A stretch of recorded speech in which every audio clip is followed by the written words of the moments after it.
Pessoal, vamos lá, ó. Você tem um carro aí, ó, e apresenta vazamento de óleo. Você já fez de tudo e não sabe de onde vem, já trocou junta de cárter, junta de tampa de válvula e não resolve, ó.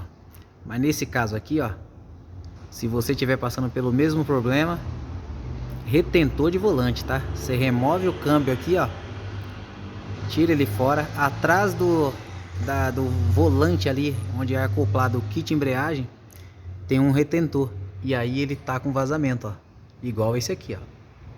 Olha só, você pega uma gotinha de óleo aqui, ó, vazamento no retentor de volante. Bacana?